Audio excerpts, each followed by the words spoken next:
First of all P of 1 is equal to P of 2 అంటే P of 2 divided by P of 1 అంటే తీసుకొస్తే ఏమవుతుంది 1.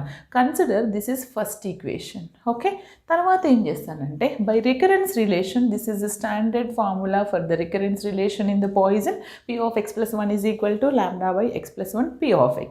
Here ఏం చేస్తాను, put x is equal to 1 in this recurrence relation.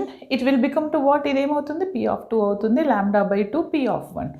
ఇప్పుడు P of 2 by P of 1 దీన్ని ఇటువైపు తీసుకొచ్చాం అనుకోండి, this is equal to lambda by 2.